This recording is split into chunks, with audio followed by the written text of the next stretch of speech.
Bismillah ar-Rahman ar-Rahim. Assalamu alaikum. Welcome back. It is exactly 8:54 on News and Views on Salam Media. And next we're going to be talking with Aisha Kaji. She is a political analyst, an activist, and also a writer. She's here to talk to us about the worrying situation that is going down in Kenya.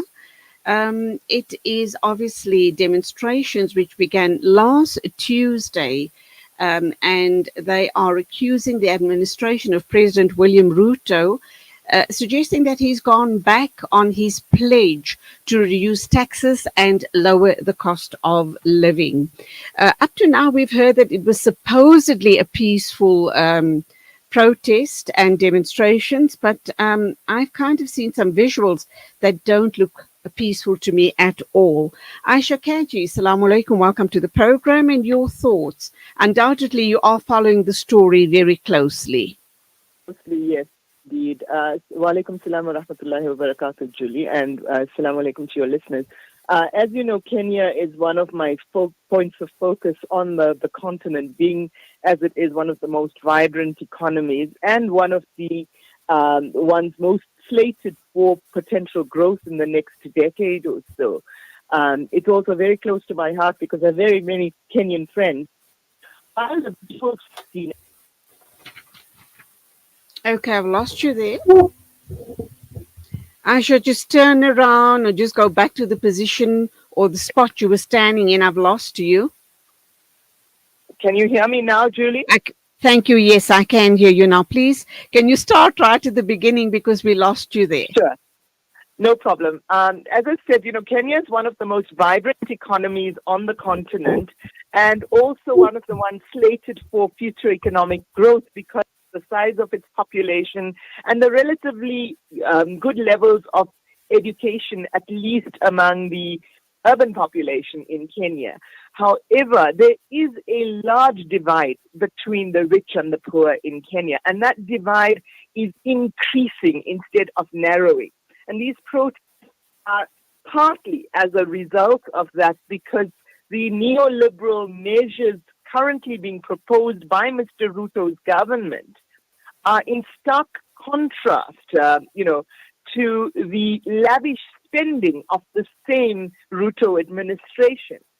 And what distinguishes these protests from earlier ones is that they've been particularly well organized. They're not only organized by opposition political parties, but rather by a broad range of civil society actors, professional associations, for example, Kenyan Lawyers for Human Rights, etc.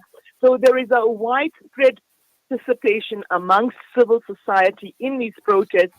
It's of the people.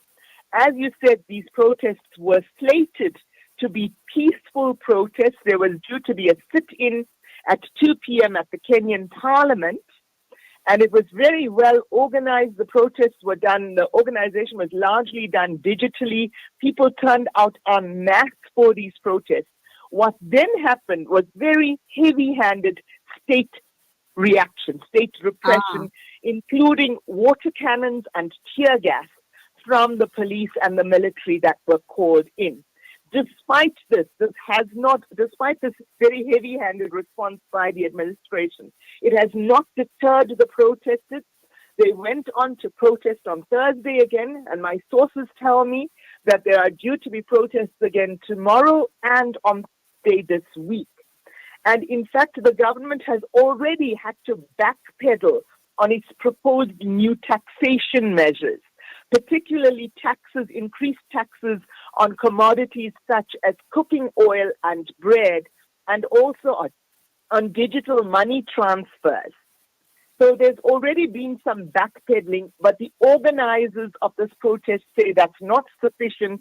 This finance bill is a thoroughly neoliberal finance bill. It's going to put Kenya even more in debt to the International Monetary Fund, the IMF, and that is why most Kenyans don't want it, because they say it's going to make the poor even poorer. It's going to make surviving more difficult for those at the bottom end of the financial spectrum, those who are currently living in poverty or close to the poverty line are going to be further subjected to hardship by this bill and its very draconian measures. And that is why it's garnered such widespread support among the people. The other reason is that the expenditure of this Ruto administration, particularly on so-called non-essential items such as travel costs, has been quite enormous and has increased quite a bit. Furthermore, the salary bill for Kenyan MPs has increased by several percent. And they already earn enormous salaries in comparison to the average Kenyan on the street. Okay, we're going to wrap up now. I just want to share something with you. This is Hanifa Hanifa Aiden. She apparently is a journalist and one of the protest organizers. She Mm-hmm. states that they are still awaiting a dialogue with William Ruto. He has to respond publicly to their demand letter. And they have also continued to say that if they don't get a response publicly, these protests will not end. Your thoughts? My thought is that the Kenyan urban population, particularly in both Nairobi and Mombasa, has mobilized sufficiently that even with a fairly heavy-handed response from the administration, we're going to see these protests continue. They're well organized, they're broad-based, they're not just from opposition political parties. And so, yes, at least tomorrow and on Thursday, I expect we'll see more protests, and I also expect we'll see the government make some form of U-turn on the proposed financial measures, even though they may not scrap the bill in its entirety. Whether or not Mr. Ruto will agree to meet with civil society is a moot point. He has not been particularly welcoming of anything that's critical of his government in the past. So whether he will actually agree to meet with the organizers is still up for discussion. Okay, Aisha, we do thank you. We know that you're really pressed for time, but you have taken out some time to talk to us about this developing story. Undoubtedly, we will keep our eye on it and see what the developments look like coming at the start of this new week. But thank you, as always, for your deep insights into issues on the continent. You go well, and salaam alaikum to you. Wa alaikum salam wa rahmatullahi wa barakatuh. Just gone 2 after 9 o'clock, and that, of course, it means it is news time with our correspondent, and that, of course, is you, Zai Jadwit.